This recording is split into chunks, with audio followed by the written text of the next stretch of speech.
You keep losing battles that you should be winning. At work, in negotiations, in life, while others, with less skill, somehow come out on top. Every conflict feels like you're fighting uphill, yet somehow you end up defeated, while others seem to win effortlessly. I am Sun Tzu, the ancient strategist who mastered the art of victory, where losing meant death and winning meant survival. What I discovered about why battles are lost before they begin will transform how you approach every conflict, giving you the strategic advantage to win without exhausting yourself in futile struggles. The same principles that determined victory and defeat 2,500 years ago still determine who wins and who loses in today's battles.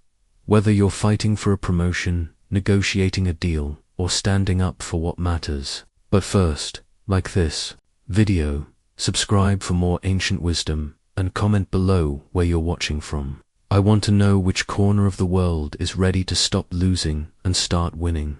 Let me share with you how I learned these truths, for my path to understanding began with humiliating defeat. In my youth, I possessed my father's broken sword, a weapon that had failed him in his final battle. I carried it not as a reminder of his failure, but as a symbol of what I refused to become.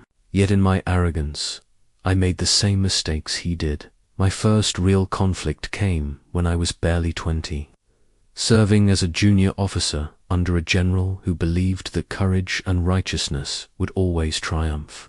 We faced a smaller force, led by what appeared to be a cowardly commander who kept retreating whenever we advanced. Our general was certain we were winning. I was certain we were winning.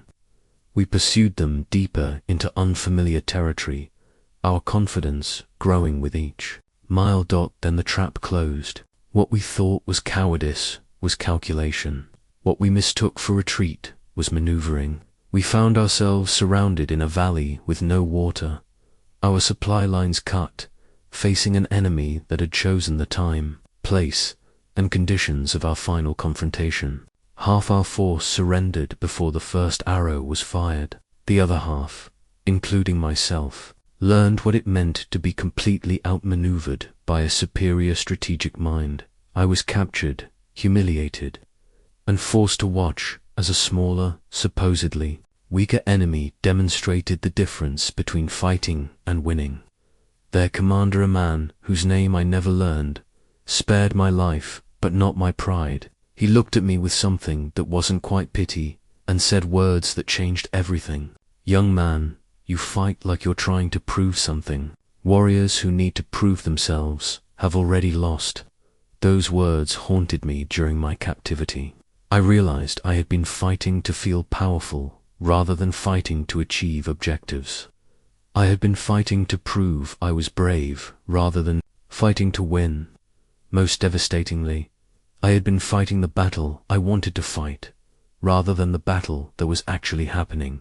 When I was finally released, I sought out Master Lao, an elderly strategist who had served 3 different rulers and never lost a campaign. He was not interested in taking students, especially failed ones, but I persisted, and eventually he agreed to teach me not the art of war, but the art of observation. For months, he made me do nothing but watch. We would position ourselves on hillsides, overlooking valleys where merchants traveled, where animals grazed, where weather patterns shifted. He taught me to see not just what was happening, but what was about to happen.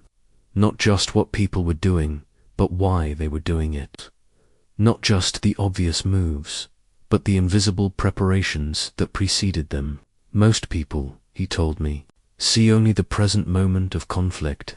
They react to what their opponent just did. But by the time you see the sword moving toward you, you have already lost. Victory belongs to those who see the intention before the action, who understand the pattern before it completes. Under his guidance, I learned to read the subtle signs that revealed a person's true thoughts and intentions. I learned that the loudest threats usually came from the weakest positions, that the most confident appearances often masked the deepest fears, and that the most dangerous opponents were those who seemed the most accommodating. My first victory came not on a battlefield, but in a simple negotiation between two village merchants. Master Lao had me observe their dispute over water rights. Each man postured and threatened, but I could see what neither of them realized. Both were more afraid of losing face than losing water. By suggesting a solution that allowed both to appear generous rather than defeated, the conflict ended without either side feeling diminished. That small success taught me the most important lesson of my life. Most battles are won or lost in the mind long before any physical action begins. The merchant who understood this principle controlled the outcome. The one who didn't remained trapped in endless, exhausting conflicts that solved nothing. Years later, when I commanded my first army, I carried that broken sword as a reminder of what I had learned. Not to rely on force, but to understand when force was truly necessary and when it was simply the refuge of minds too limited to find better solutions. The greatest tragedy I witnessed in my years of studying conflict was watching brilliant people defeat themselves by fighting battles they had already lost. I keep on my desk a map I call the Map of Phantom Victories. It shows territories that were won through force but lost through poor strategic thinking. Each marking represents a leader who confused activity with progress, who mistook fighting with winning. Most people enter conflicts the same way a bull enters an arena, seeing only the red cape, charging at what appears to be the target, never realizing they are being led exactly where their opponent wants them to go. They fight with tremendous energy and passion. They may even inflict some damage, but they are fighting the wrong battle entirely. I remember a general who came to me for advice after losing 3 consecutive campaigns, despite winning most of the individual battles. His armies were disciplined, his tactics were sound, his personal courage was unquestionable. Yet he kept finding himself in worse positions after each victory.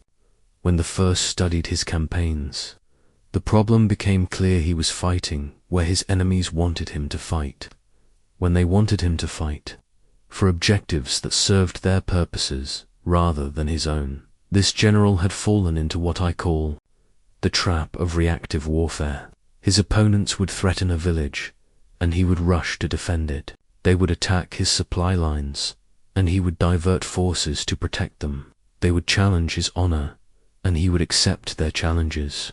In every case, he was responding to their initiative rather than pursuing his own strategy. He was letting them choose the battlefield, the timing, and the terms of engagement. What made this even more tragic was that he was actually the superior commander.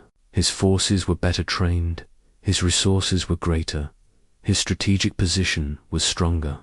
But none of that mattered because he had surrendered the most important advantage of all: the ability to determine what the conflict was really about. This is the fatal flaw that destroys most people in their personal and professional battles. They allow others to define the nature of the conflict. If someone challenges their competence, they feel compelled to prove their competence.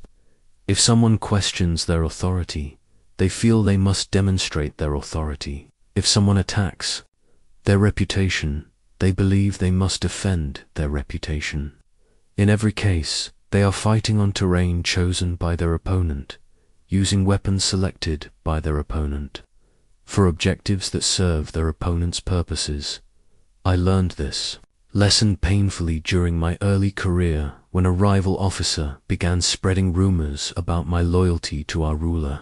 My immediate instinct was to confront these accusations directly, to present evidence of my faithfulness, to challenge anyone who questioned my dedication. I was preparing to fight for my reputation in exactly the way my opponent hoped I would.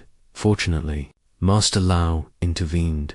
He pointed out that by defending my loyalty, I was accepting the premise that my loyalty was questionable. By engaging with the accusations, I was giving them credibility they did not deserve. By fighting on the ground of reputation, I was abandoning the ground where I was strongest, my actual results and achievements. Instead of defending myself, I continued to serve with distinction. Instead of addressing the rumors, I let my actions speak louder than my words. Instead of fighting for my reputation, I focused on accomplishing objectives that made my value undeniable. Within months, my rival's whispers seemed petty compared to my contributions, and his credibility suffered while mine grew stronger. The most dangerous aspect of fighting the wrong battle is that you can win it and still lose everything that matters. You can successfully defend your reputation while losing the respect of people who matter. You can prove you are right while damaging relationships you need. You can win an argument while losing the war for influence and trust. I have seen executives destroy their careers by engaging in office politics instead of focusing on results. I have watched entrepreneurs waste years fighting competitors instead of serving customers. I have observed leaders exhaust themselves defending their authority instead of exercising it effectively. The question you must ask yourself is not, can I win this fight, but should this fight be fought at all? More importantly, if I win this battle, will I be stronger or weaker than I am right now? Many victories are actually defeats in disguise. They consume resources, create enemies, reveal capabilities, and distract from more important objectives. Before entering any conflict, I learned to ask 3 critical questions. Who chose this battlefield, and why? Who benefits most if this conflict continues for a long time? Who has the most to lose if this conflict escalates? The answers to these questions reveal whether you are being maneuvered into a fight that serves someone else's interests rather than your own. Every morning during my years of active command, I would spend time with a polished bronze mirror, not for vanity, but for the most critical military intelligence gathering of the day. This mirror of self-assessment forced me to confront the most dangerous enemy any strategist faces: the illusions we hold about ourselves. Most people lose battles because they fight as the person they wish they were, not as the person they actually are. They make strategic decisions based on their ideal capabilities rather than their real ones. They assume courage they have not yet developed, wisdom they have not yet earned, and resources they do not actually possess. I learned this lesson through a humiliating defeat early in my career. I had been given command of a small force, tasked with holding a mountain pass against a much larger enemy. In my mind, I was a heroic commander, leading brave soldiers in a glorious last stand. I planned our defense around acts of individual heroism and dramatic sacrifices. I imagined my men fighting with the legendary dedication of ancient warriors. The reality was different. My soldiers were not legendary warriors. They were farmers and merchants with minimal training and no desire to die for glory. When the enemy appeared in overwhelming numbers, my men did exactly what any rational person would do. They looked for ways to survive. My heroic defense plans crumbled because they were based on who I wanted my soldiers to be, not who they actually were. The enemy commander, showing more wisdom than I possessed, offered generous terms for surrender. My men accepted immediately. I had planned for a glorious defeat. Instead, I learned a humbling lesson about the difference between fantasy and reality. That mirror became my daily reminder to assess myself honestly. What were my actual strengths? Not the ones I wished I had. What were my real limitations? Not the ones I hoped to overcome someday. What resources did I truly command? Not the ones I hoped to acquire. I discovered that I was naturally analytical rather than inspiring, better at planning than at improvising, more effective with small groups than with large armies. These were not the characteristics of the legendary commanders I admired, but they were my actual characteristics. Once I accepted them, I could build strategies that leveraged my real abilities, rather than hoping for abilities I did not possess. More importantly, I had to identify my emotional triggers, the situations that caused me to abandon rational thinking and react from pride, fear, or anger. I was particularly vulnerable to challenges to my intelligence and competence. When someone suggested I did not understand a situation, my immediate reaction was to prove my understanding, often by taking unnecessary risks or making premature decisions. Understanding this pattern allowed me to recognize when it was happening and pause before reacting. When rivals tried to manipulate me by questioning my judgment, I could see the manipulation instead of falling into it. When situations triggered my need to prove myself, I could ask whether proving myself served any strategic purpose or merely satisfied my ego. The most difficult aspect of self-knowledge was accepting my natural fighting style and understanding both its strengths and its weaknesses. I was not naturally aggressive or intimidating. I did not inspire fear in opponents or fierce loyalty in followers. My strength lay in preparation, analysis, and patience. I won by understanding situations more deeply than my opponents, and by positioning myself advantageously before conflicts began. This meant I had to avoid the kinds of battles that favored more charismatic or aggressive commanders. I could not win through raw inspiration or overwhelming force, but I could win by being better prepared, by understanding the terrain more thoroughly, by anticipating moves that others could not see.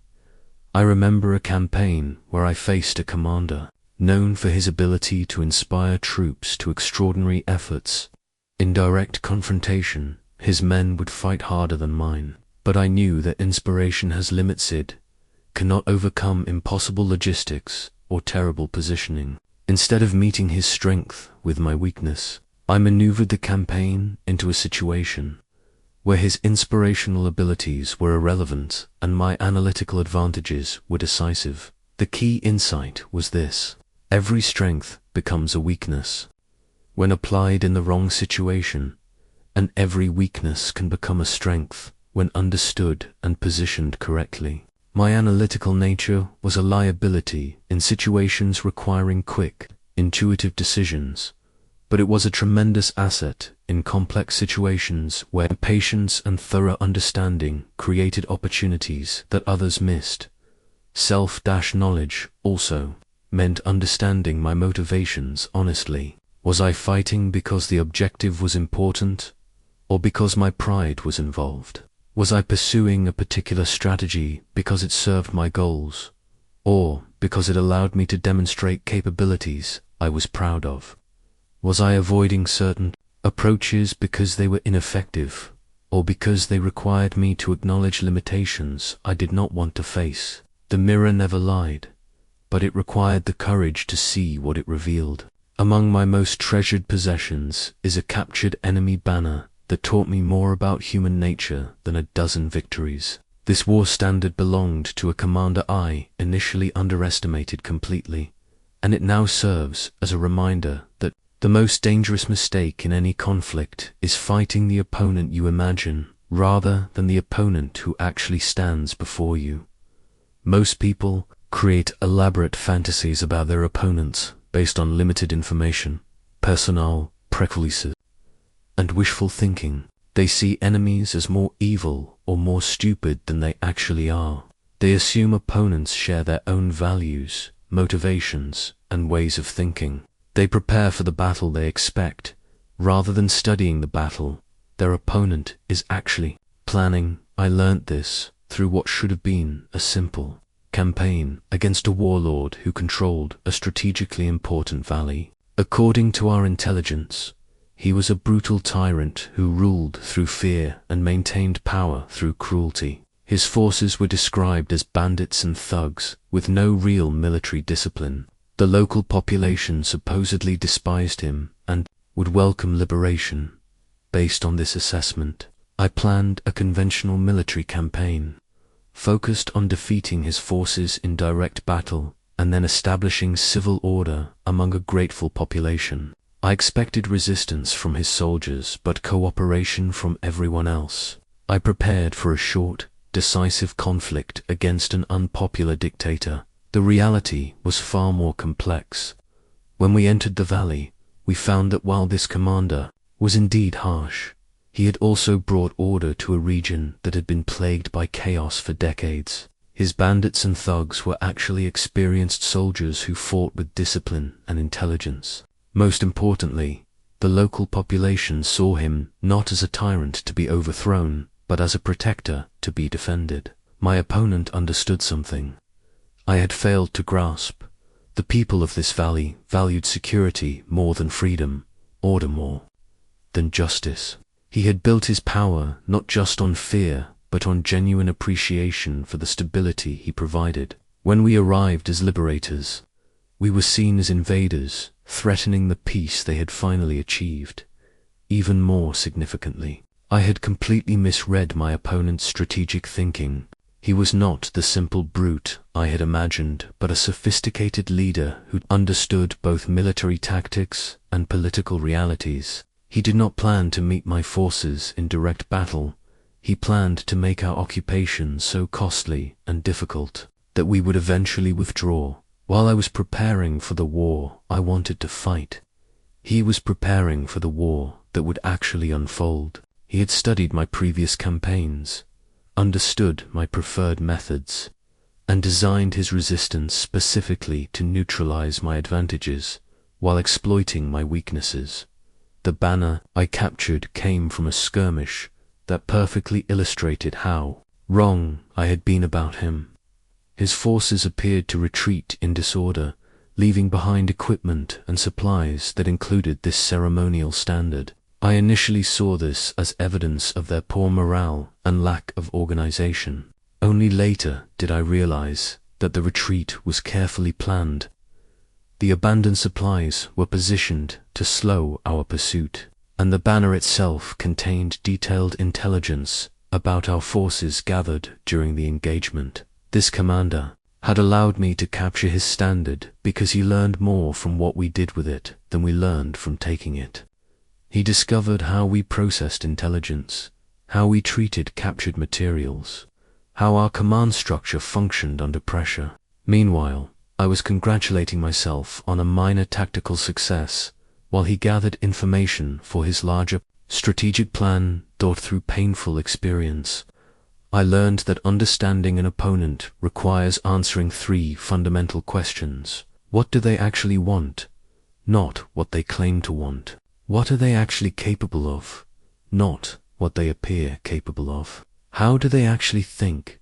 Not how you would think in their position. The first question is crucial because people rarely reveal their true objectives directly. They may claim to want justice when they actually want revenge, peace when they actually want victory, or fairness when they actually want advantage.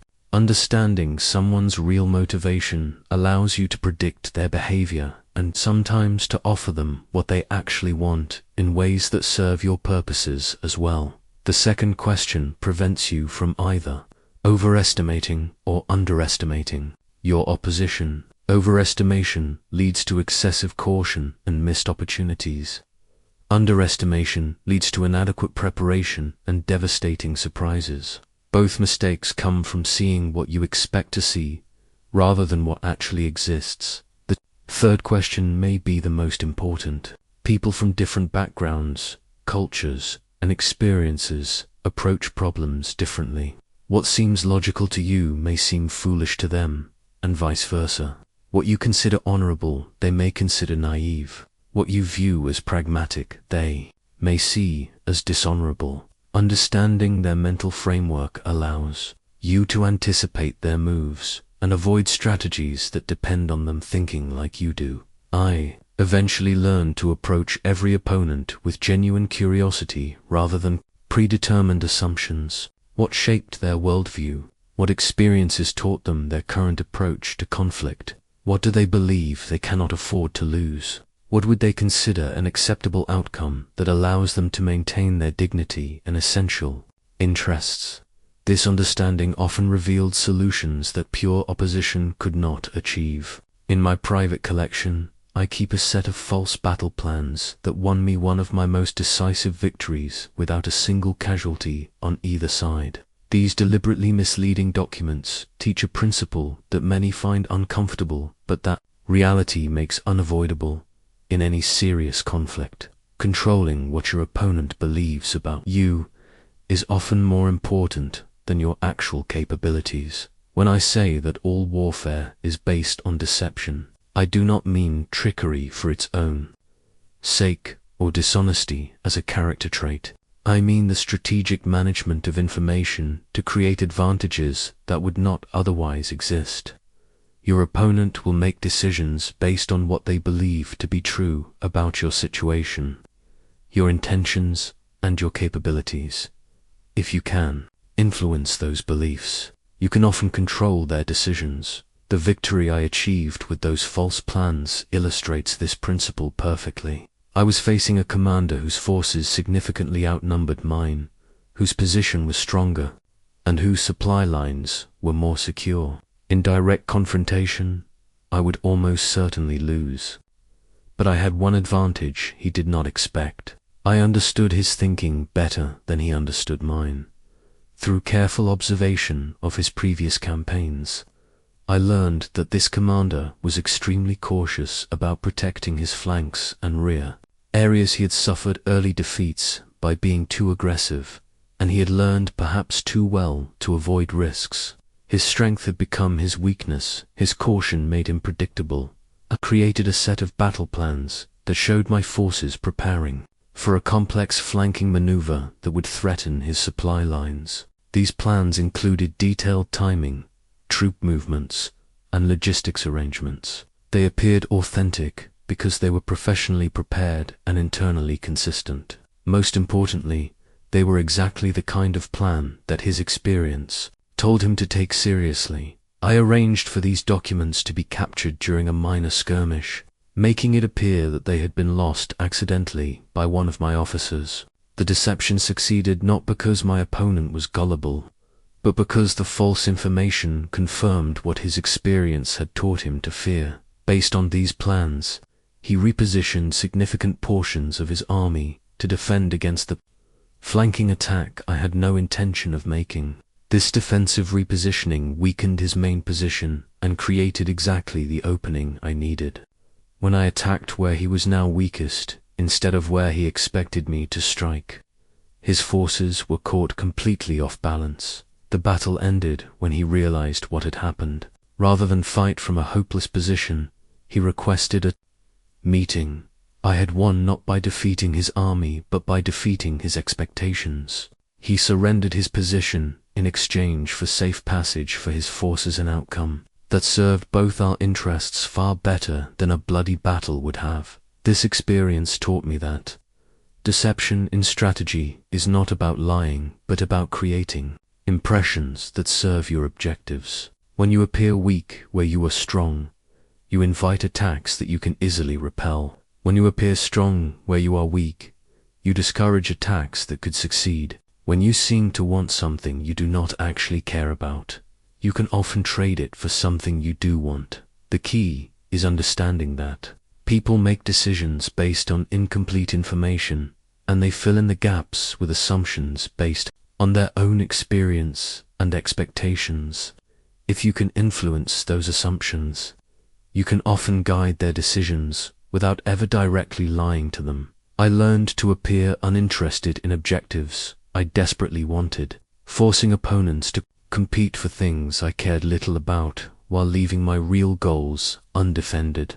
I would display confidence when I felt uncertain, causing opponents to hesitate when quick action would have succeeded.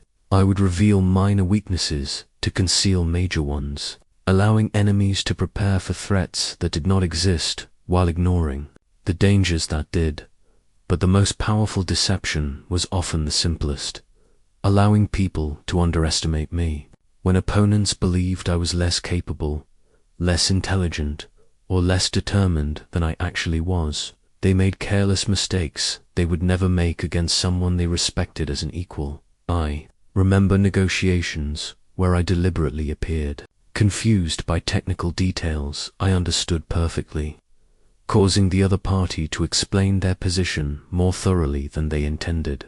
I recall conflicts where I seemed overwhelmed by the complexity of the situation, leading opponents to reveal their strategies while trying to help me understand what was happening. The principle applies beyond military conflict. In any competitive situation, managing perceptions can be as important as managing realities. If competitors believe you are focusing on markets you care little about, they may ignore the markets where you are building real strength. If colleagues believe you are uninterested in opportunities you actively want, they may not compete as vigorously when those opportunities arise. However, deception as a strategy requires careful consideration of long-term consequences. Your reputation for honesty and trustworthiness is itself a strategic asset. If you damage that reputation through obvious manipulation or dishonesty, you may win immediate battles while losing the war for credibility and influence. The most effective deceptions are those that remain undetected even after they have served their purpose, and the most sustainable strategy is to manage perceptions in ways that serve your interests without compromising your integrity or relationships. Top where I achieved my most decisive victory stands a stone marker I placed to commemorate not the battle itself, but the principle that made victory inevitable before the first arrow was fired. This command stone represents the most fundamental truth of strategic thinking. The ground on which you choose to fight determines the outcome more than the skill with which you fight. Most people accept battle wherever their opponents choose to initiate it. Someone challenges them in a meeting, and they defend themselves in that meeting. Someone attacks their position through email, and they respond through email. Someone questions their judgment in public, and they attempt to vindicate themselves publicly. In every case, they are fighting on terrain selected by their opponent, using weapons chosen by their opponent, under conditions that favor their opponent. I learned the power of positioning during what should have been my most hopeless campaign. I was outnumbered 3-1 by a force of experienced warriors, led by a commander with an impeccable reputation. Conventional wisdom suggested I should retreat, seek reinforcement, or attempt to negotiate a favorable surrender. Instead, I studied the terrain and realized that the apparent disadvantage could become an absolute advantage if I could control where the battle occurred. The enemy commander had every reason to be confident. His forces were superior in number, training, and equipment.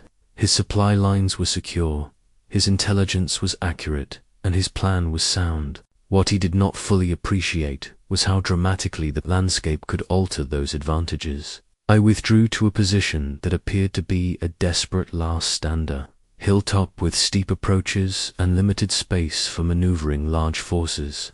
To any observer, including my opponent, it looked like the retreat of a defeated commander making a final gesture of defiance before inevitable surrender.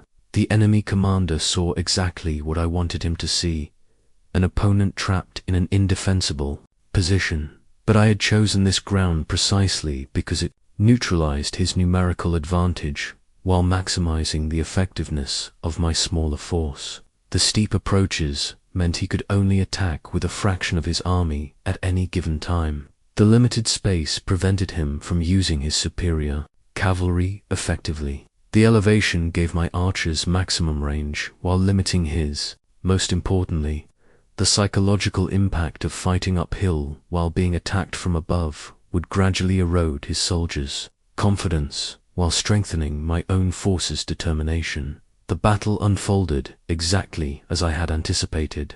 His initial attacks were repelled with relatively light casualties on my side and heavy losses for his forces. Each failure made his next attempt more difficult, as his soldiers began to doubt what had seemed like certain victory. Meanwhile, my forces gained confidence with each successful defense, fighting with the ferocity of men who knew their position was strong. By the third day, his commander realized he had been maneuvered into fighting the kind of battle where his advantages became liabilities. His large army was an impediment in the confined space.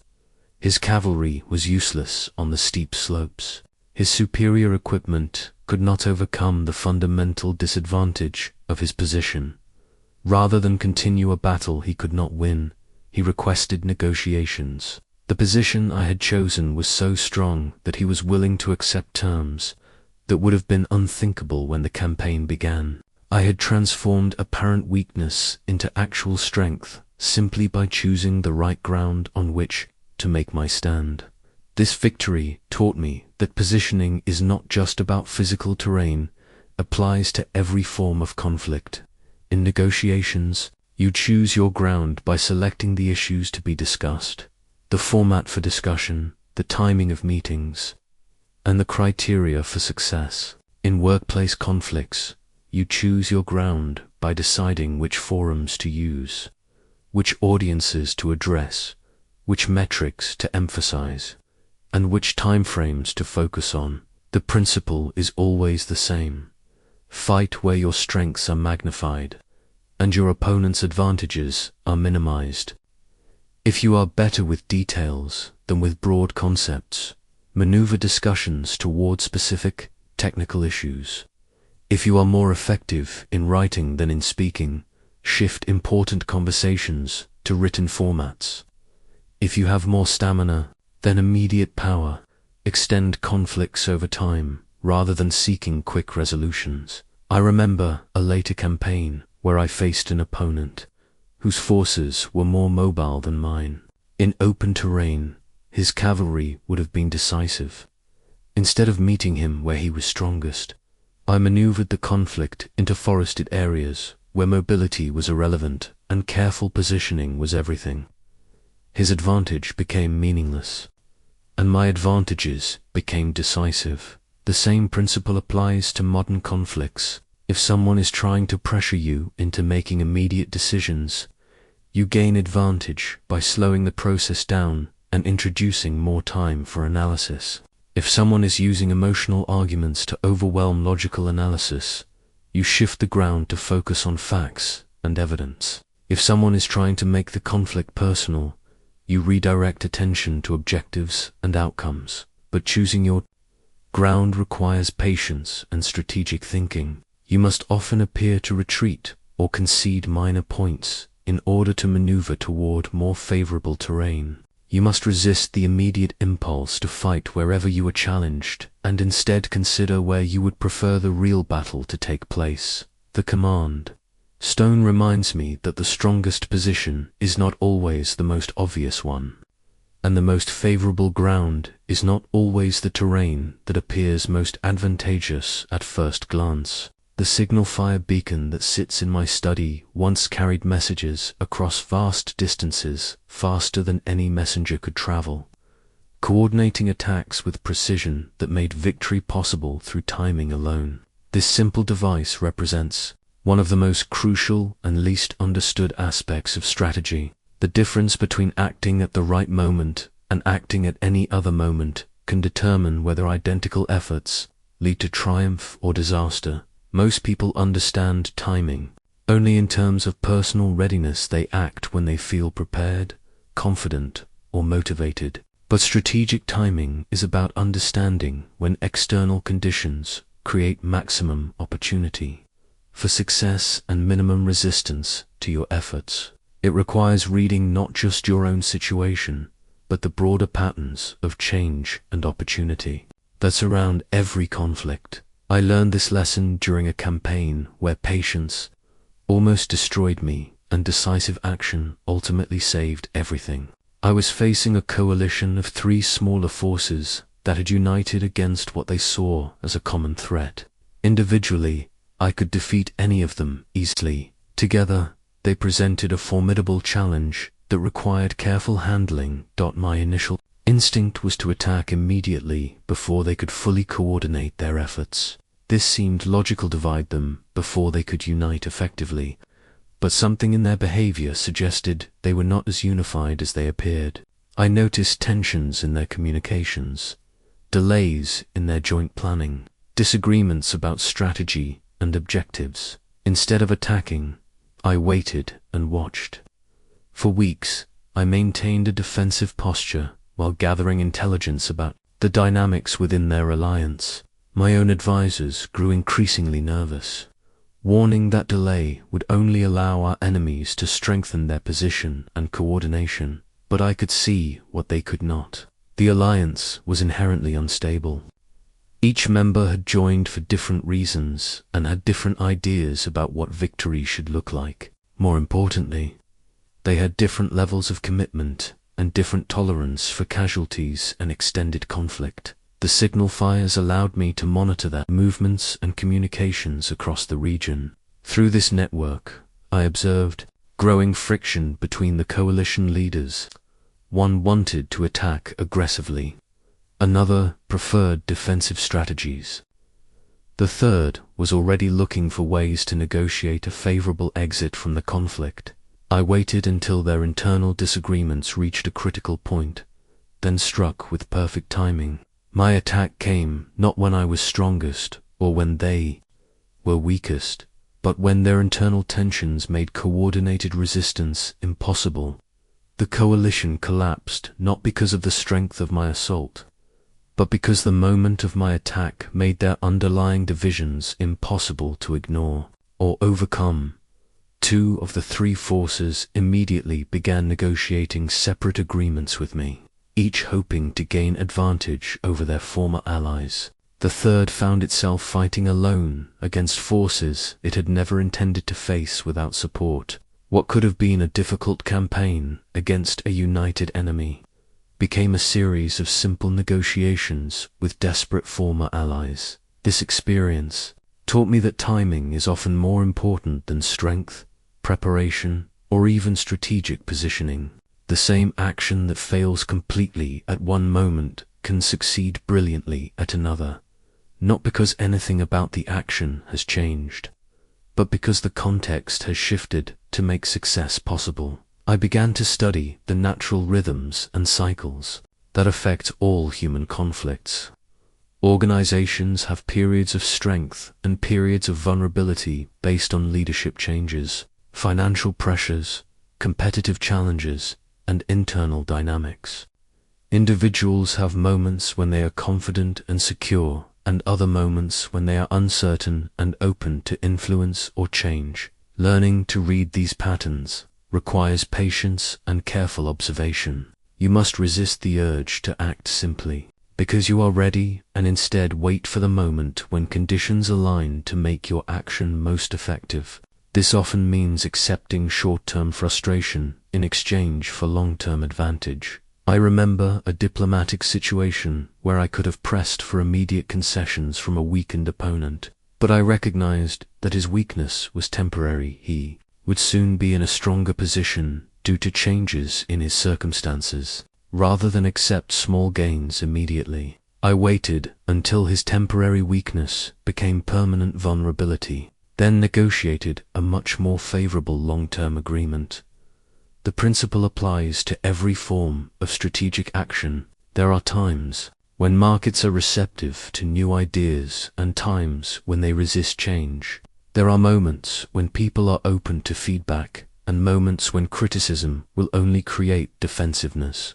There are opportunities that exist briefly and then disappear, and others that grow stronger with time. Understanding timing also means recognizing when not to act. Sometimes the best strategy is to do nothing while competitors exhaust themselves in premature or poorly timed efforts. Sometimes you gain more by allowing situations to develop naturally than by trying to force outcomes before conditions are favorable. The signal fire beacon reminds me that speed is not the same as good timing. Acting quickly at the wrong moment is often worse than acting slowly at the right moment. The goal is not to be first, but to be perfectly timed to act when conditions make success most likely and resistance least effective. The Swift Horse medallion that hangs above my desk was given to me by a cavalry commander who understood that in warfare, as in life, there comes a moment when thinking must end and action must begin.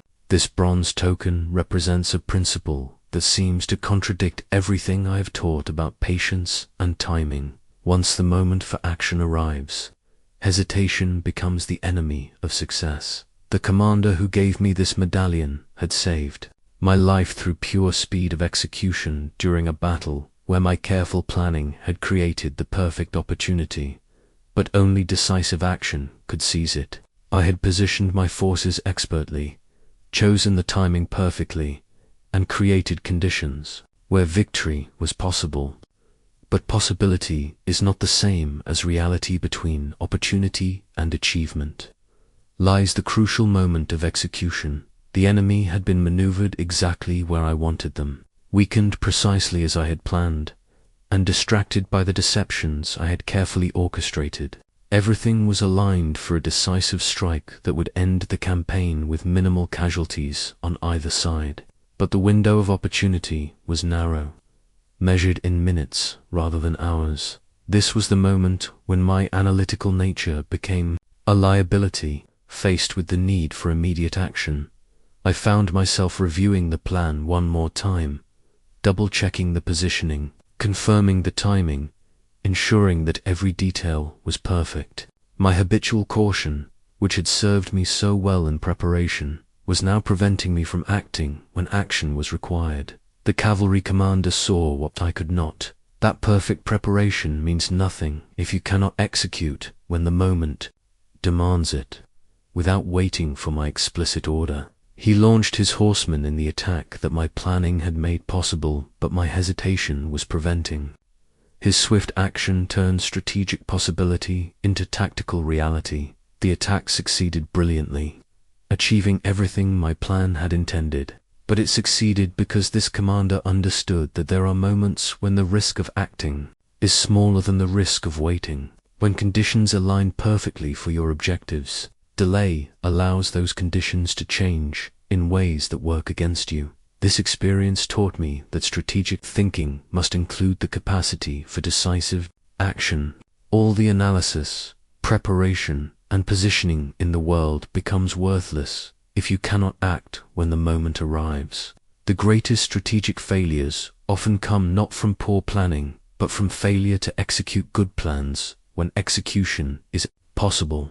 I learned to recognize the signs that indicated the moment for action had arrived, when delay would allow opponents to adapt to your positioning, when circumstances that favor you are beginning to shift, when the psychological momentum you have created starts to dissipate, when the window of opportunity shows signs of closing. But decisive action does not mean reckless action. The speed I am describing is not the speed of impulse, but the speed of compressed decision-making.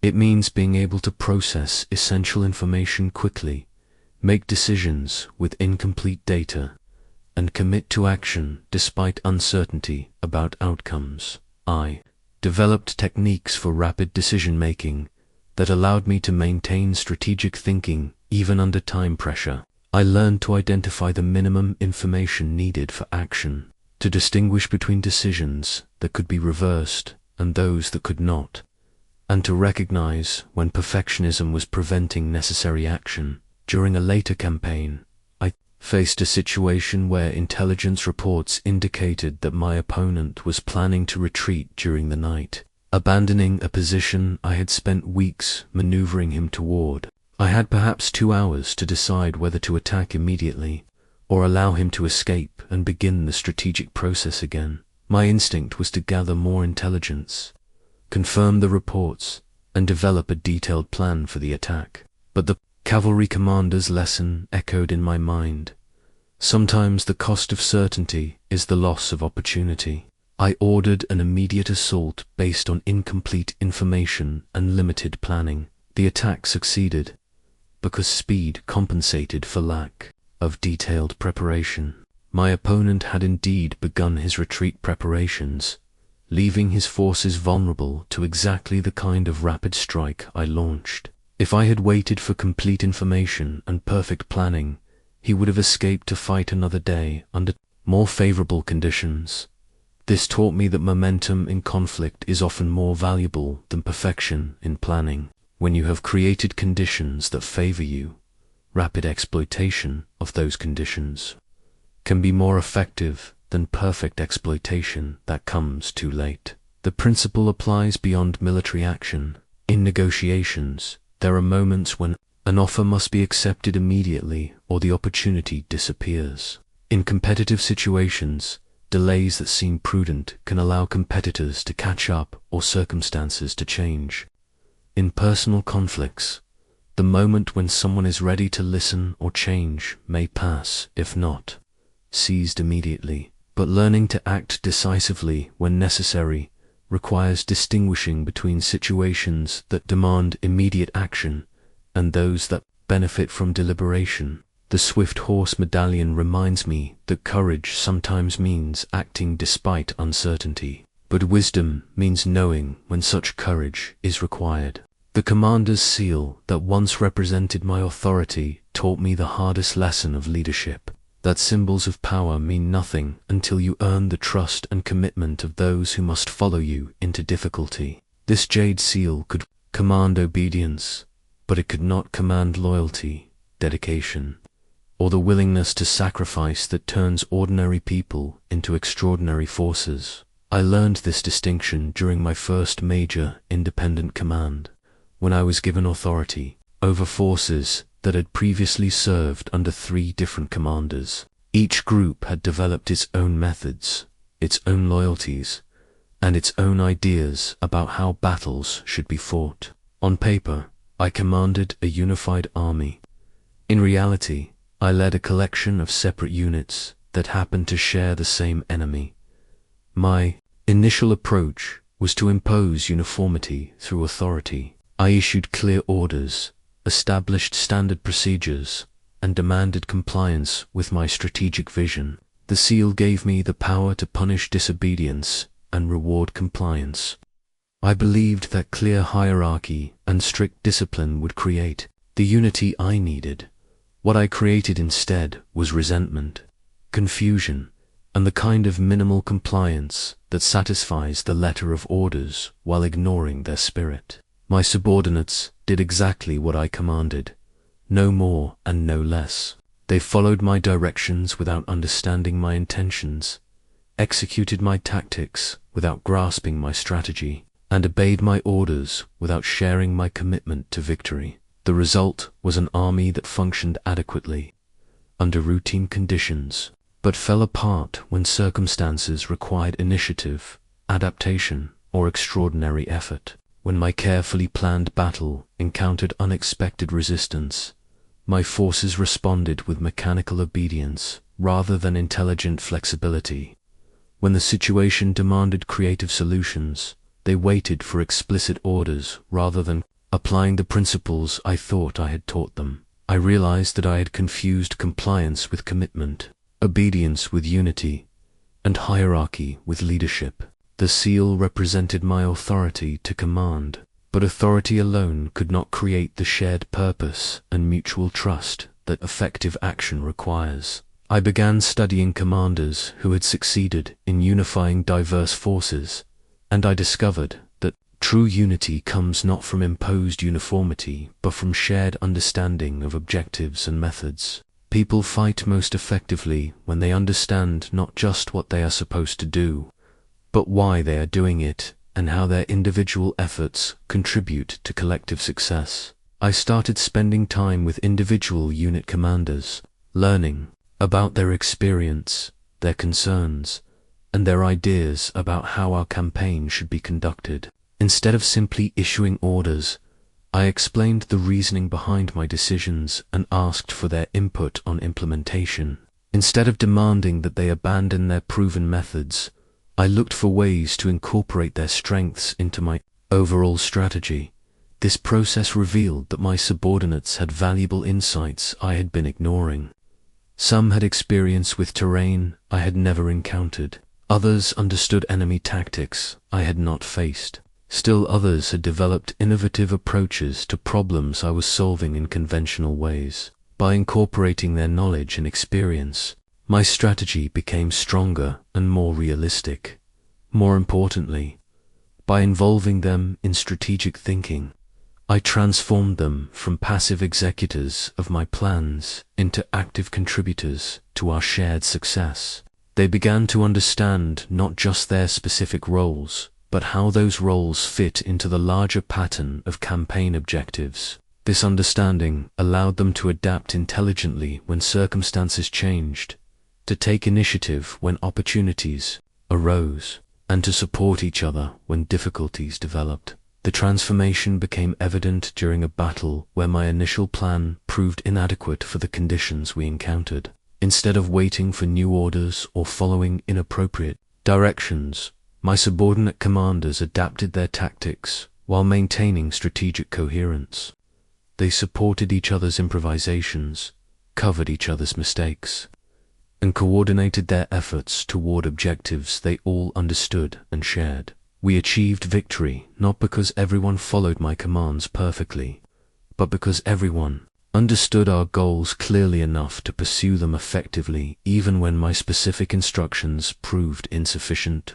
The unity we had developed allowed us to function as a single intelligent organism rather than a collection of separate parts, controlled by a single brain. This experience taught me that the highest form of leadership is creating conditions where leadership becomes unnecessary, where shared understanding and commitment guide action more effectively than commands and supervision. The commander's seal represents the authority to direct others, but true command comes from inspiring others to direct themselves toward objectives they have made their own. In modern contexts, this principle applies to any situation where you need others to perform effectively in your absence, adapt to changing circumstances, or contribute more than minimal compliance to collective efforts. Whether leading teams, managing projects, or coordinating group efforts, the goal is not perfect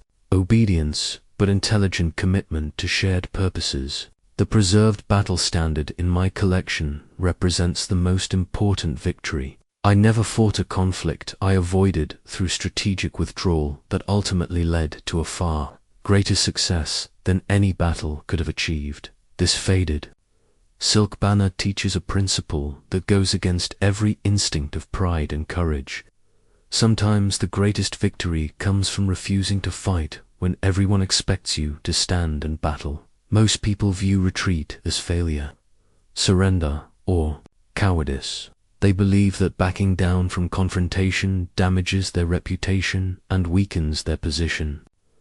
This thinking causes them to fight battles they cannot win, at times when victory is impossible, in places where defeat is certain, simply because they fear the appearance of weakness more than the reality of defeat. I learned the wisdom of strategic withdrawal during a campaign where I faced an opponent whose position was temporarily overwhelming but fundamentally unstable.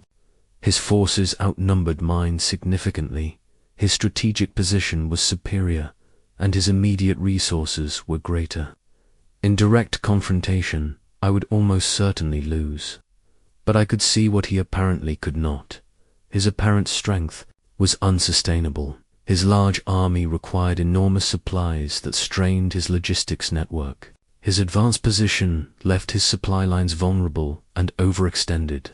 His coalition of allies was held together by success and shared opportunity. But it would fracture quickly if either success or opportunity disappeared. Most importantly, his aggressive expansion had created enemies on multiple fronts, who would certainly move against him if he became engaged in extended conflict with me.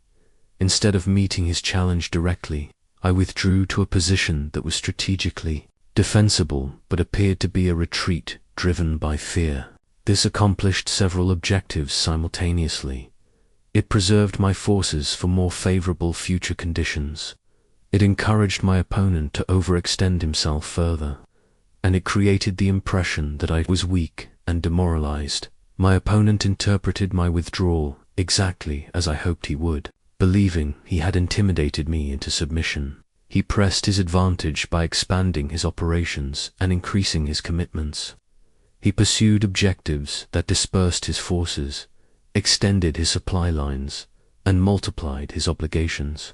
Each success made him more confident and less cautious. Meanwhile, I used the time and space that withdrawal had given me to strengthen my position, improve my intelligence networks, and build relationships with his enemies. I transformed what appeared to be a defensive retreat into preparation for offensive action under more favorable conditions. The decisive moment came 6 months later, when my opponent's overextension created exactly the vulnerabilities I had anticipated. His supply lines were attacked by forces he had ignored while pursuing me. His allies began demanding resources he could no longer provide.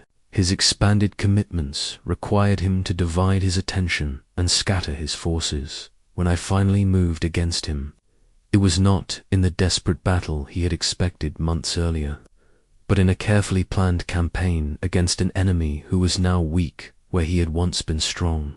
The battle standard I preserved represents not a retreat from defeat, but a strategic delay that transformed almost certain loss into overwhelming victory. This experience taught me that timing in conflict is not just about when to act, but about when not to act. There are moments when any action leads to disadvantage, when the wisest strategy is to avoid engagement until conditions shift in your favor. Recognizing these moments requires suppressing the immediate impulse to respond to challenges and instead evaluating whether response serves your long-term objectives. Strategic withdrawal requires distinguishing between retreat that strengthens your position and retreat that weakens it. Withdrawal that preserves resources, improves positioning, gains time for preparation, or allows unfavorable conditions to change can be more valuable than victory achieved at excessive cost. But withdrawal that abandons important objectives, damages credibility, or allows opponents to strengthen their position may be worse than fighting from disadvantage. The key is understanding what you are preserving by not fighting, and what you hope to gain by delaying confrontation. If withdrawal allows you to fight later under better conditions, it serves your interests. If it simply postpones inevitable defeat without changing the fundamental dynamics, it may only delay failure while damaging morale and credibility. I remember a diplomatic situation where I was being pressured to accept an agreement that was unfavorable but not catastrophic. My advisors urged me to sign rather than risk complete breakdown of negotiations, but I could see that the pressure for agreement was coming from my opponent's weakness, not strength. He needed the deal more than I did, and time was working in my favor, not his. By withdrawing from immediate negotiations, I allowed the underlying pressures that motivated his position to intensify.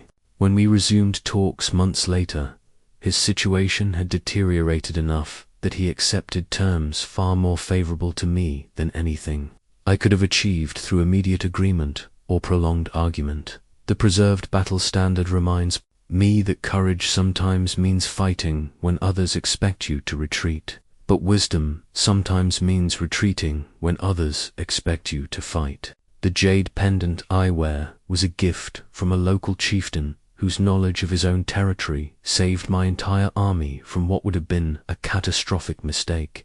This simple ornament represents one of the most practical principles of strategy. No matter how much you know about conflict in general, you cannot succeed without understanding the specific context in which your particular battle must be fought. Most people enter conflicts assuming that their general knowledge and past experience will be sufficient to handle new situations. They apply strategies that worked in different contexts, make assumptions based on familiar patterns, and rely on their own expertise without seeking local knowledge that could make the difference between success and failure. I learned this lesson during a campaign in unfamiliar territory where my maps were accurate, my intelligence was current, and my strategic planning was sound. But my understanding of local conditions was dangerously incomplete. Everything I knew about the region was correct as far as it went, but it did not go far enough to prevent a nearly fatal error. I was pursuing an enemy force that had retreated into mountainous terrain I had never encountered before. My maps showed the topography clearly, marked the roads and passes accurately, and indicated the locations of settlements and water sources. Based on this information, I planned a pursuit that would cut off their escape routes and force them into battle under conditions that favored my forces. What the maps could not show, and what my intelligence had not revealed, was the local knowledge that made my plan impossible. The routes I intended to use were impassable during the season, when we would be traveling due to conditions that affected this region specifically. The water sources I planned to rely on were unreliable in ways that only people familiar with their patterns could predict. Most critically, the local population had relationships with my opponent that I had not understood, and loyalties that my intelligence had not detected. I discovered these problems only when my advance forces encountered difficulties that should not have existed according to my information. Rivers that appeared crossable on maps were swollen with seasonal runoff. Paths that looked navigable were blocked by weather conditions I had not anticipated. Local guides I had planned to hire were unavailable for reasons no one would explain. Clearly, it was then that I met the chieftain who would save my campaign. He was not aligned with either side in our conflict, but he understood that large armies moving through his territory would affect his people regardless of their political loyalties. Rather than oppose my presence or secretly support my enemies, he offered to share the local knowledge that could prevent disasters for all concerned. From him, I learned that my planned route would take my forces through areas where seasonal conditions made travel not just difficult, but lethal. He showed me alternative paths that my maps did not indicate, but that were well known to people who lived in the region. He explained the relationships between local communities and my opponent that would affect my ability to gather intelligence and obtain supplies. Most importantly, he helped me understand that my enemy had chosen this region for retreat, precisely because they possessed the local knowledge I lacked. They were not simply running away, they were drawing me into terrain where their advantages and my disadvantages would be magnified beyond anything my general strategic knowledge could compensate for. With this understanding, I completely revised my approach. Instead of pursuing my original plan with modifications, I developed an entirely new strategy based on the realities of local conditions rather than the assumptions I had brought from outside. The chieftain's knowledge allowed me to use the terrain to my advantage, instead of allowing my opponent to use it against me. The campaign that followed succeeded not because I was a superior strategist in general, but because I had access to specific knowledge that made effective strategy possible in that particular context. Without the local guide's insights, my general expertise would have led to defeat by an enemy who understood the battlefield better than I did. This experience taught me to approach every new situation with humility about what I did not know and systematic effort to acquire the local knowledge that general principles could not provide. In each new context, I learned to identify the people who possessed essential information about specific conditions, relationships, and patterns that would affect my strategy. Local knowledge includes understanding the unwritten rules,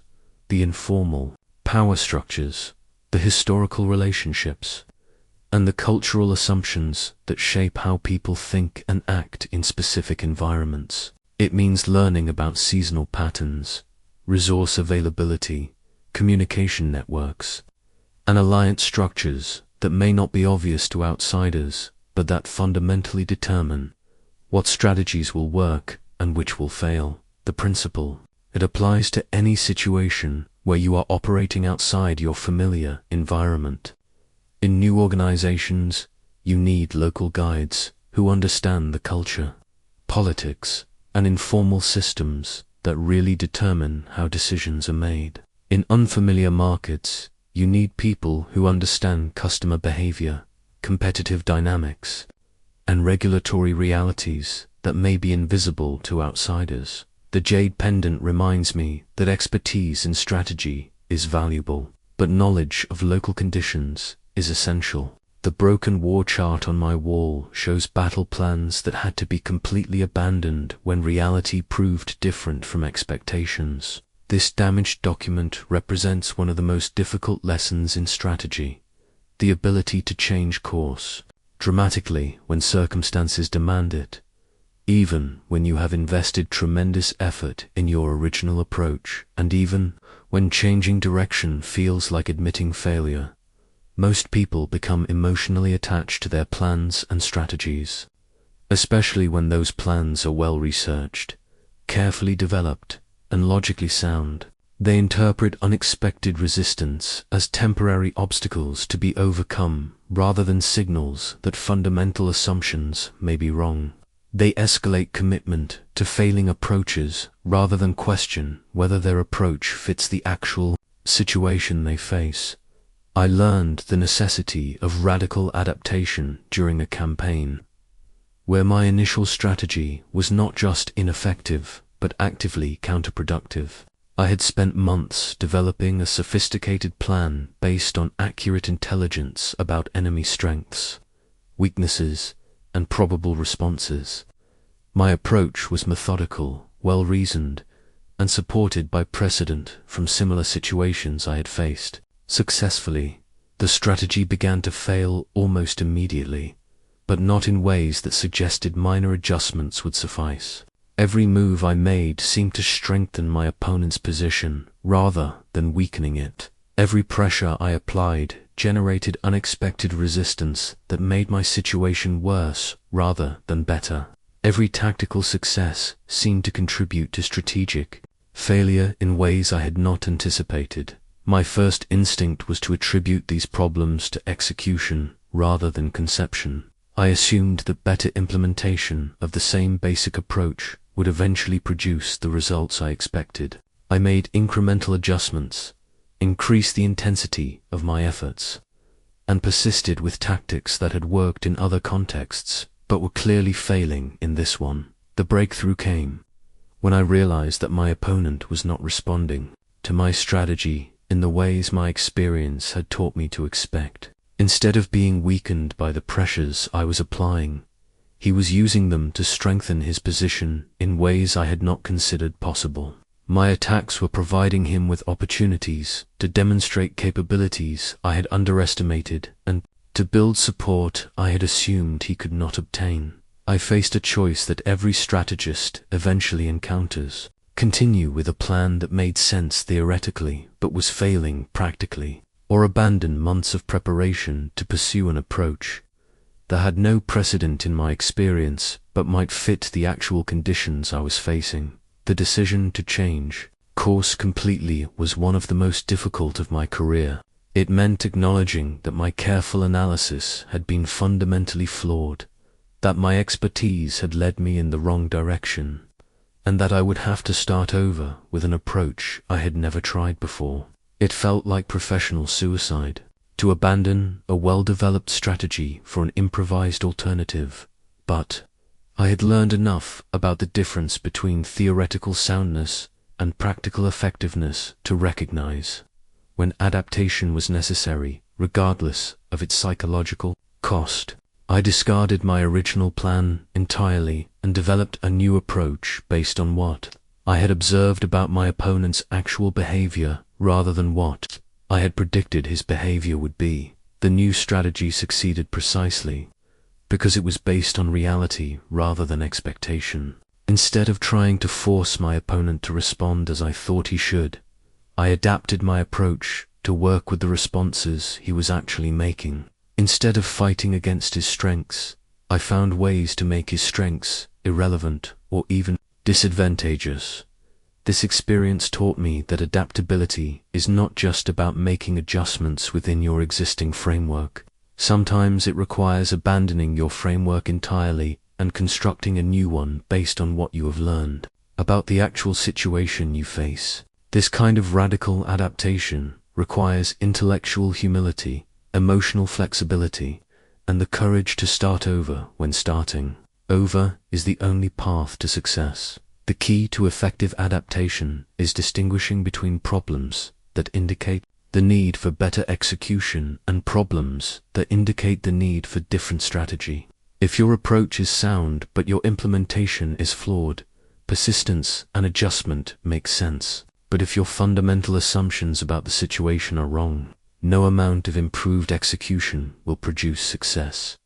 I learned to watch for signals that indicated the need for radical rather than incremental change. When repeated efforts produce opposite results from those intended, when opponents seem to be getting stronger rather than weaker under pressure, when tactics that worked in similar situations consistently fail in the current context, when the patterns you observe differ significantly from the patterns you expected. Effective adaptation also requires maintaining strategic coherence while changing tactical approaches. You cannot simply abandon all planning and improvise randomly. You must identify which elements of your situation analysis remain valid and which must be reconsidered, which objectives are still achievable and which must be modified, which resources and capabilities can still be leveraged, and which have become irrelevant. The broken war chart reminds me that the best plans are those that can be discarded when better plans become possible, and that true strategic mastery lies not in perfect initial planning, but in the ability to learn and adapt faster than changing circumstances can outpace your understanding. The surrendered general's armor that stands in my hall was given to me willingly by an opponent who chose not to fight after I had won the battle in his mind before our forces ever met on the field. This polished bronze breastplate represents the highest form of strategic art, achieving your objectives by making resistance seem futile, cooperation seem wise, and defeat appear inevitable without resorting to actual violence. Most people think of psychological warfare as manipulation or intimidation, using fear, deception, or pressure to force others to submit. But true psychological strategy is about understanding what people want, what they fear, and what they believe, then creating conditions where their own rational self-interest leads them to choose the outcomes you prefer. The general who gave me his armor was not weak, cowardly, or easily intimidated. He was an experienced commander with capable forces and a strong defensive position. Under normal circumstances, defeating him would have required a costly battle with uncertain outcomes, but I understood that his mind was his most important territory, and winning that territory would make winning the physical battle unnecessary. Through careful intelligence gathering, I learned that this general was not fighting for personal ambition or ideological conviction, but because he believed he had no honorable alternative. He had been forced into conflict by circumstances beyond his control, and he continued fighting because he saw no way to protect his interests and his reputation while ending the hostilities. Rather than attacking his position directly, I began demonstrating capabilities and intentions that gradually changed his perception of his situation. I arranged for him to observe military exercises that revealed the full extent of my forces without directly threatening him. I leaked information about my strategic objectives that showed I had no intention of destroying him personally or permanently. Occupying his territory, I made it known that I respected his skills and reputation and would welcome a resolution that preserved his honor. Simultaneously, I created subtle pressures that made his current position increasingly untenable without directly attacking him. I disrupted his supply lines in ways that appeared to be the natural result of my other operations, rather than targeted pressure against him specifically. I offered attractive terms to his subordinates and allies that weakened his coalition without forcing anyone to betray him openly. I demonstrated that I could sustain the conflict indefinitely, while his resources were clearly finite. Most importantly, I provided him with a narrative that allowed him to end the conflict without admitting defeat or abandoning his principles. I framed the situation as two honorable commanders who had been forced into opposition by external circumstances that no longer existed. I suggested that continuing the fight would serve only the interests of people neither of us respected, while ending it would serve the interests we both shared. The decisive moment came when I requested a meeting under a flag of truce, not to demand his surrender, but to discuss whether the original reasons for our conflict still justified the continued costs to both our forces. During that conversation, I presented him with intelligence that confirmed what he had already begun to suspect. The political situation that had created our conflict had changed in ways that made our battle irrelevant to the larger issues that concerned both of us. He made the decision to end hostilities, not because he was defeated, but because continuing the fight no longer served any purpose he valued. He gave me his armor not as a symbol of submission, but as a gesture of respect between commanders who had found a way to resolve their differences without unnecessary destruction. This experience taught me that the most effective psychological strategy is often the most honest one. Instead of trying to deceive or manipulate opponents, the goal is to help them see their situation clearly enough to make rational decisions that happen to align with your objectives. This requires understanding their values, concerns, and constraints well enough to find solutions that serve both your interests and theirs. The psychological dimension of conflict operates on several levels simultaneously.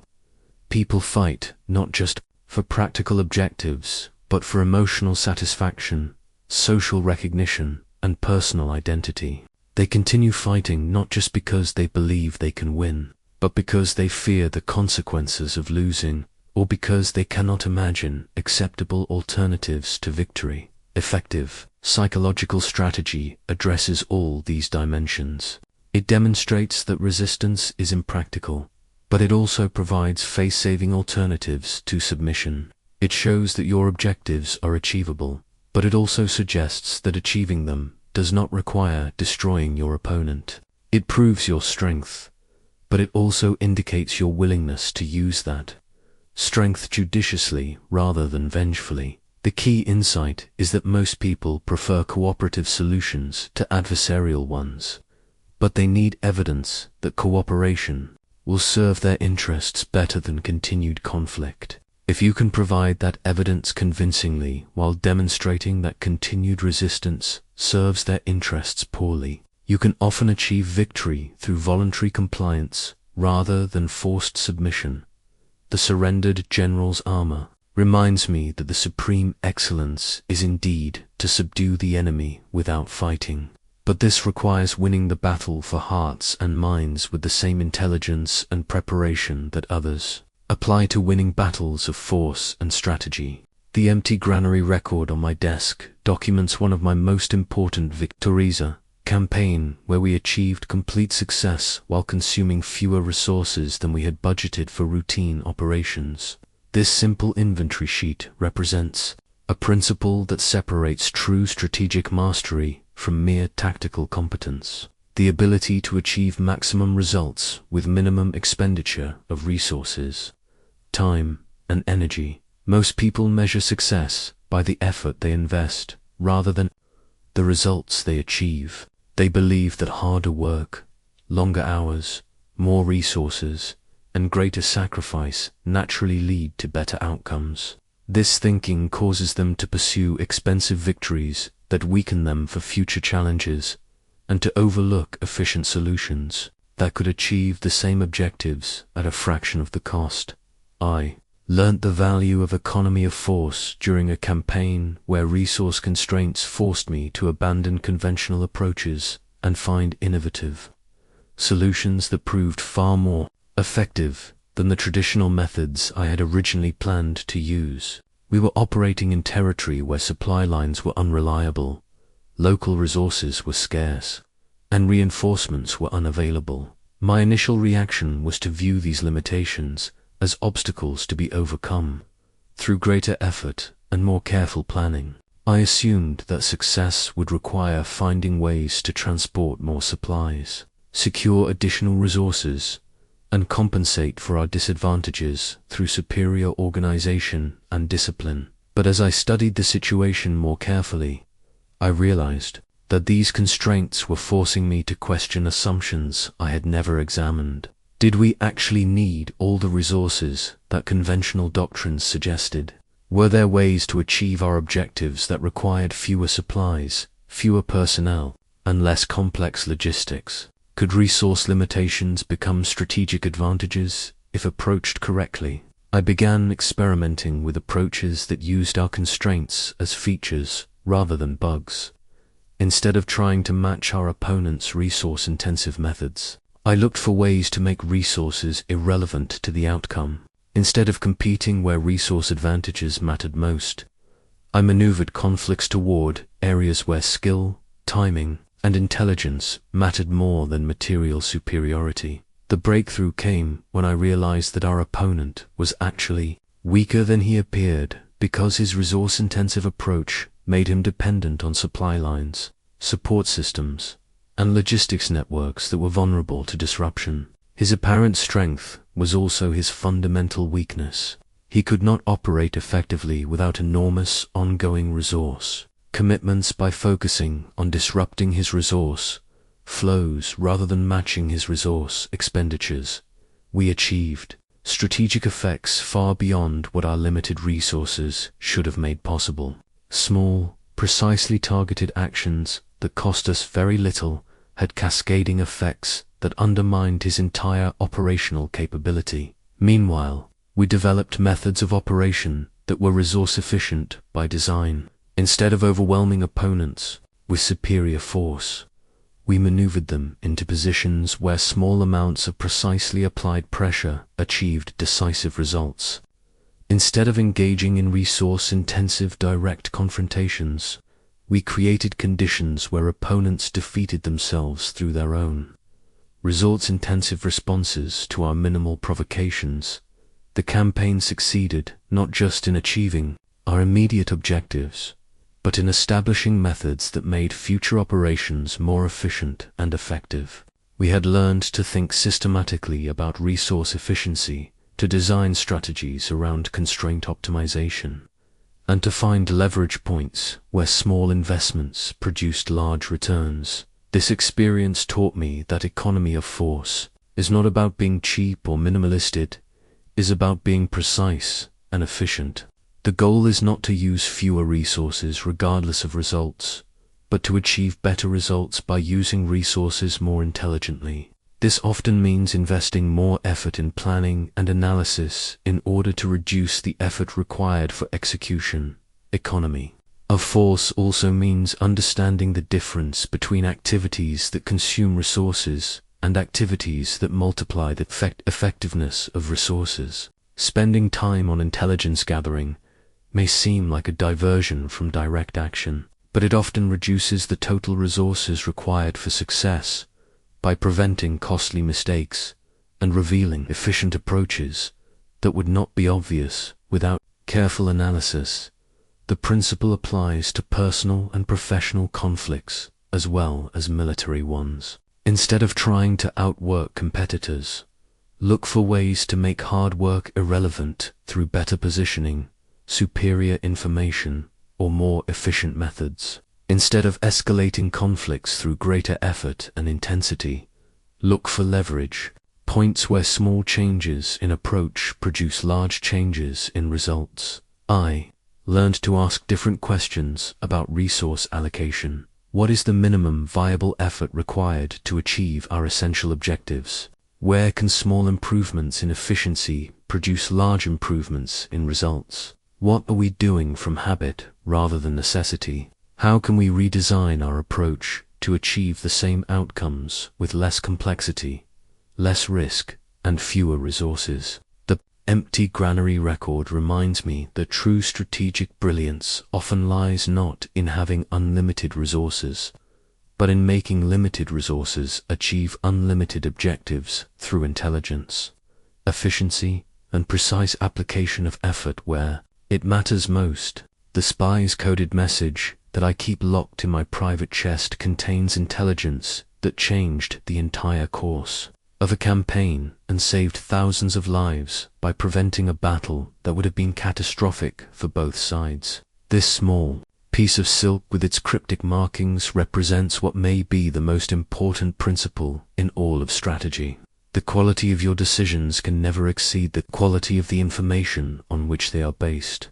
Most people make strategic decisions based on assumptions, incomplete data, and wishful thinking. They act on information that confirms what they want to believe, while ignoring evidence that contradicts their preferred conclusions. They mistake rumors for facts, confuse correlation with causation, and base critical decisions on intelligence that is outdated, biased, or simply wrong. The coded message that changed my campaign came at a moment when I was preparing for what appeared to be a necessary but costly battle against a well-fortified enemy position. My reconnaissance had identified strong defensive works, significant troop concentrations, and supply stockpiles that suggested a prolonged siege would be required. Every piece of visible evidence pointed toward a difficult confrontation that would consume enormous resources and produce heavy casualties regardless of the outcome. I had accepted this assessment and was finalizing plans for a complex assault when my most reliable intelligence agent managed to infiltrate the enemy camp and discover information that completely contradicted what our observations had suggested. The coded message revealed that what appeared to be a strong defensive position was actually an elaborate deception covering a strategic withdrawal, that fortifications were real but lightly manned. The troop concentrations we had observed were mostly support personnel preparing for evacuation rather than combat soldiers preparing for battle. The supply stockpiles were being reduced rather than increased. Most importantly, the enemy commander had no intention of defending this position. He was using the appearance of strength to buy time for a withdrawal to more favorable terrain. This intelligence transformed the entire strategic situation. Instead of preparing for a costly assault against a strong position, I could simply wait for the enemy to complete their withdrawal, then occupy the position without a battle. Instead of expending resources on siege warfare, I could redeploy my forces to intercept the enemy during their movement. When they would be most vulnerable, the information saved thousands of lives by preventing an unnecessary battle, but it also created new opportunities I had not previously considered. By understanding the enemy's real intentions, I could position my forces to take advantage of their movement rather than simply reacting to their apparent preparations. This experience taught me that intelligence gathering is not just about knowing what opponents are doing, it is about understanding why they are doing it, what they hope to achieve, and how their actions fit into their larger strategic framework. Surface observations can be misleading or deliberately deceptive, but understanding underlying motivations and constraints allows you to predict behavior even when specific actions are concealed. I learned to develop multiple sources of information and to cross-reference different types of intelligence to build comprehensive understanding of situations. Direct observation provides one perspective. Captured documents provide another. Interrogation of prisoners offers a third. Reports from local contacts add yet another dimension. No single source is completely reliable, but patterns that appear across multiple sources are likely to reflect reality. More importantly, I learned to distinguish between information and intelligence. Information is raw data about what is happening. Intelligence is analysis of what that data means and what it suggests about future developments. Collecting information is relatively straightforward, but transforming information into actionable intelligence requires understanding context, recognizing patterns, and making inferences based on incomplete evidence. The most valuable intelligence often concerns not what opponents are doing, but what they are not doing, what they cannot do, and what they will not do under specific circumstances.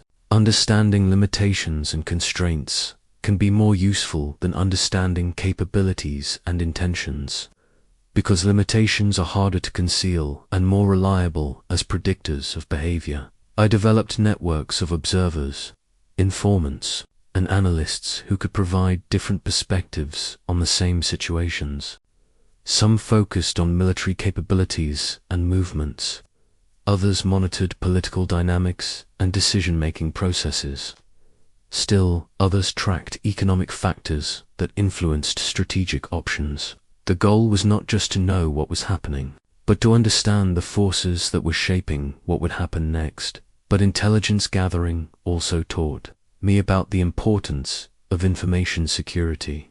The same methods I used to understand opponents could be used by opponents to understand me. Every message sent, every movement made, every decision implemented potentially revealed information about my intentions, capabilities, and constraints. The spy's coded message reminds me that in the contest between opposing strategies, victory often belongs not to the side with the best plans, but to the side with the best understanding of reality, including the reality of what their opponents are actually planning to do.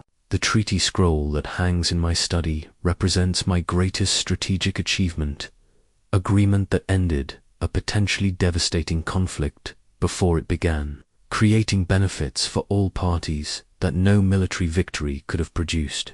This simple document embodies the highest level of strategic thinking, achieving your objectives not by defeating opponents, but by making opposition unnecessary through solutions that serve everyone's essential interests.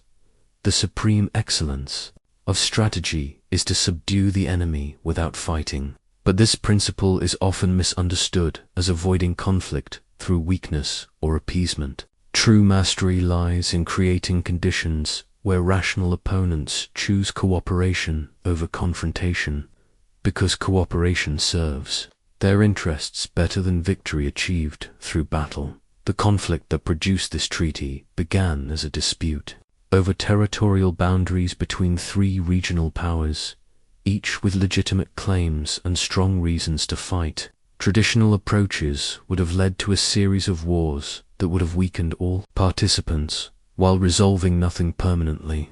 The victor in any particular battle would still face ongoing resistance from defeated parties who retained both grievances and capabilities. Instead of accepting the inevitability of armed conflict, I studied the underlying interests that were driving each party toward war. What did each side actually need to achieve their essential objectives? What were they afraid of losing? What outcomes would they consider acceptable if those outcomes could be achieved without the costs and risks of military action?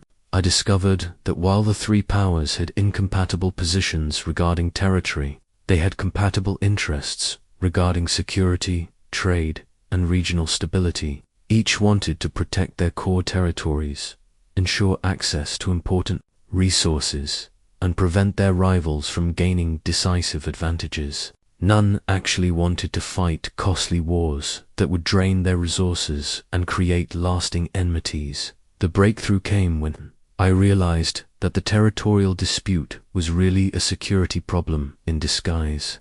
Each power wanted specific lands, not for their intrinsic value, but because controlling those lands would prevent rivals from threatening their essential interests. If those security concerns could be addressed through other means, the territorial dispute might become irrelevant.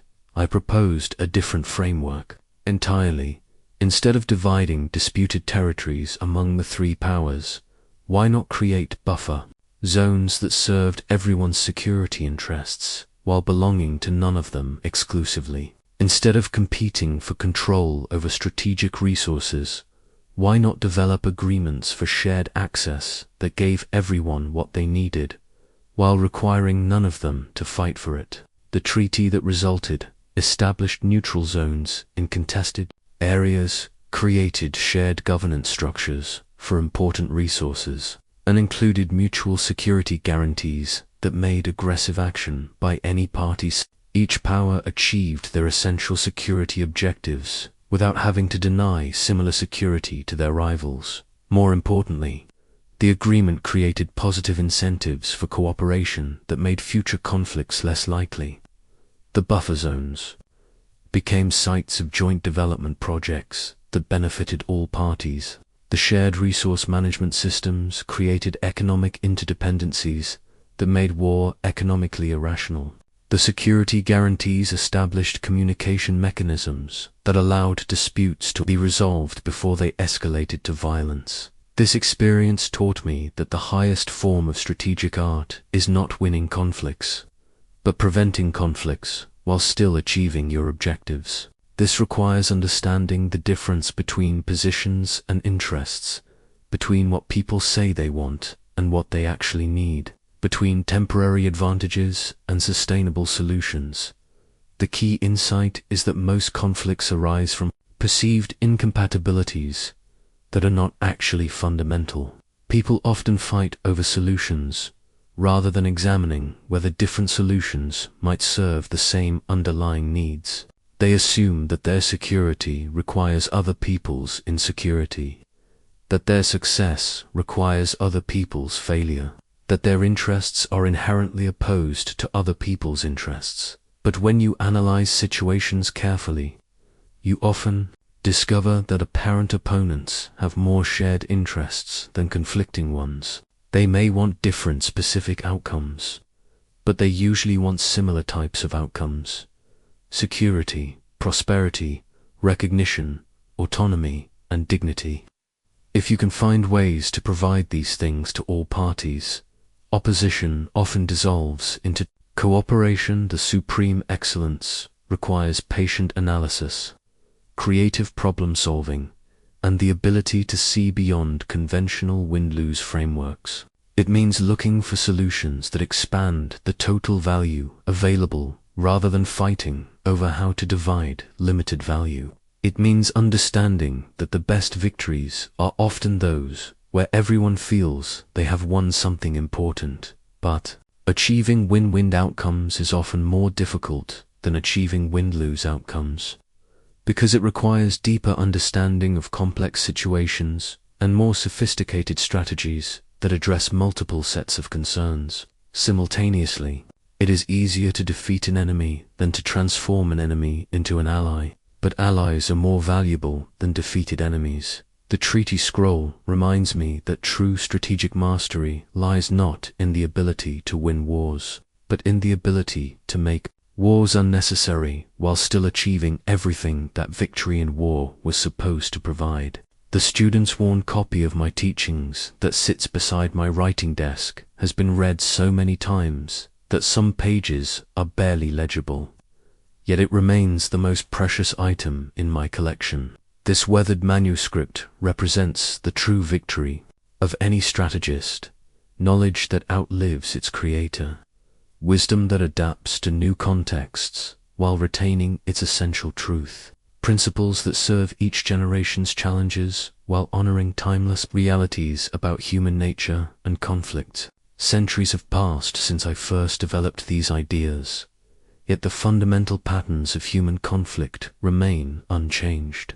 The tools and contexts evolve from swords to words, from battlefields to boardrooms, from territorial disputes to market competition, but the underlying dynamics of strategy, positioning, timing, and psychology persist across all forms of human endeavor.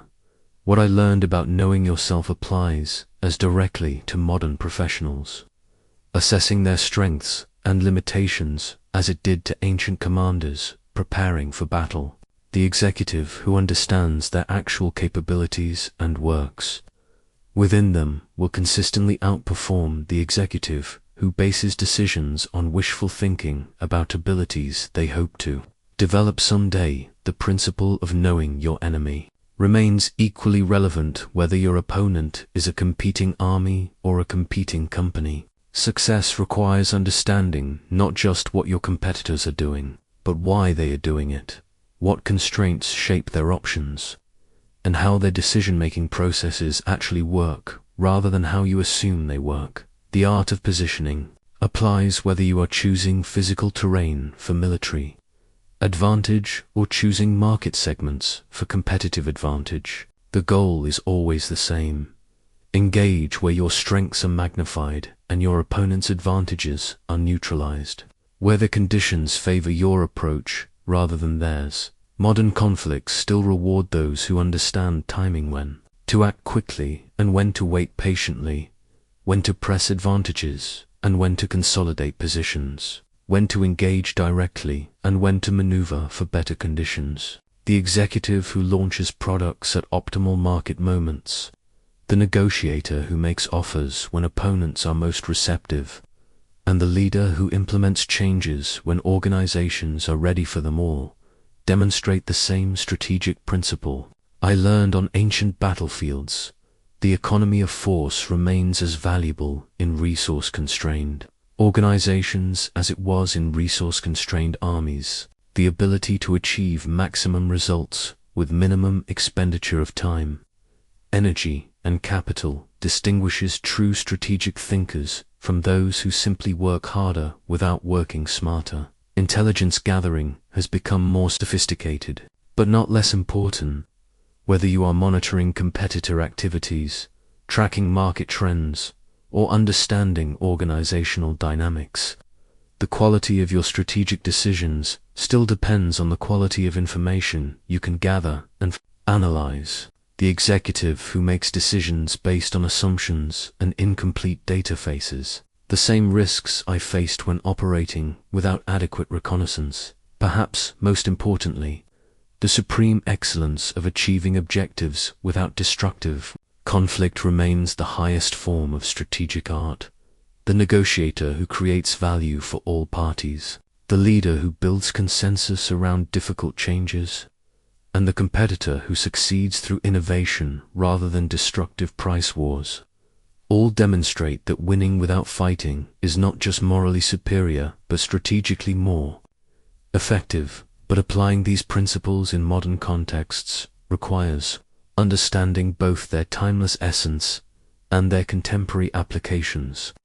The fundamental insights about human nature, competitive dynamics, and strategic thinking remain valid, but they must be adapted to current realities, technologies, and social structures. The student whose worn copy sits on my desk understood this perfectly. Each generation must rediscover these truths for themselves, must find ways to apply ancient wisdom to contemporary challenges, must develop the judgment to know when historical precedents apply and when new approaches are required.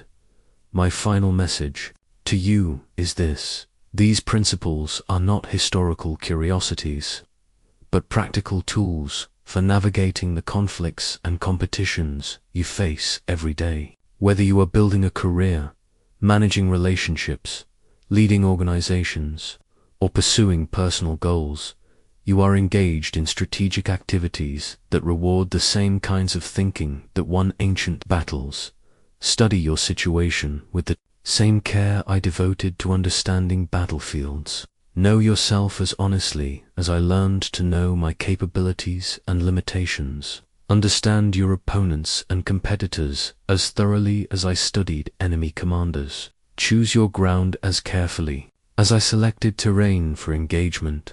Time your actions as precisely as I learned to coordinate attacks. Act as decisively as I learned to execute when the moment demanded it. But remember always that the highest victory is achieving your objectives while creating value for others, solving problems rather than merely winning arguments, building relationships rather than simply defeating opponents. The battles you fight should make you stronger for future challenges, not weaker from Pyrrhic victories that cost more than they provide.